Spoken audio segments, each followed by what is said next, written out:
All right. Hello, everybody. Today we're going to be talking about John Locke and specifically Locke's empiricism. So, our text spends a lot of time um, focusing on and talking about John Locke's empiricism. And it's super interesting, right? But there's other really cool things going on in Locke's philosophy as well. So, we'll be talking about his political philosophy at the end of this module.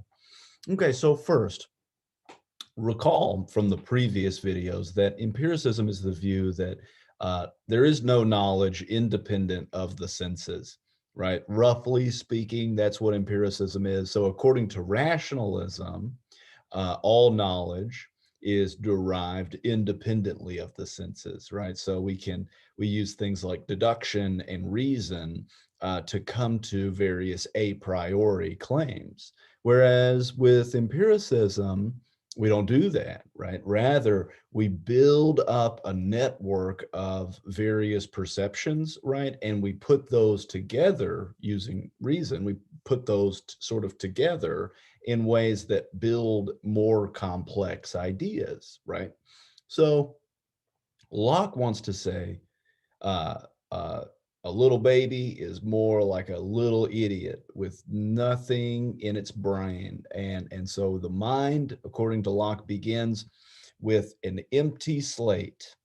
And so babies sort of spend a lot of time exploring the world, right? So they can kind of fill up their empty slate brain with various perceptions and various simple ideas. So, what is a simple sense idea?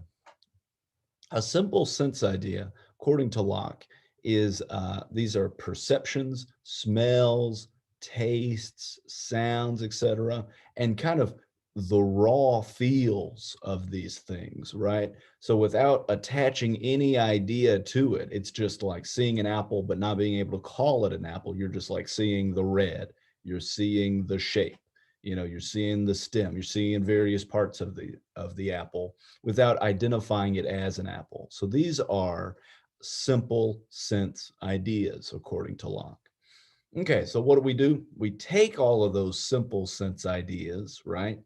Uh, say, um, um, the color, the shape, all of these different things, and we refine them by way of thought and reasoning and doubt and believing, right? So we're taking these simple ideas and we're just kind of processing them by various mental processes, right? Analytic mental processes, and this gives rise to a more sophisticated um, mental process, which he calls reflection.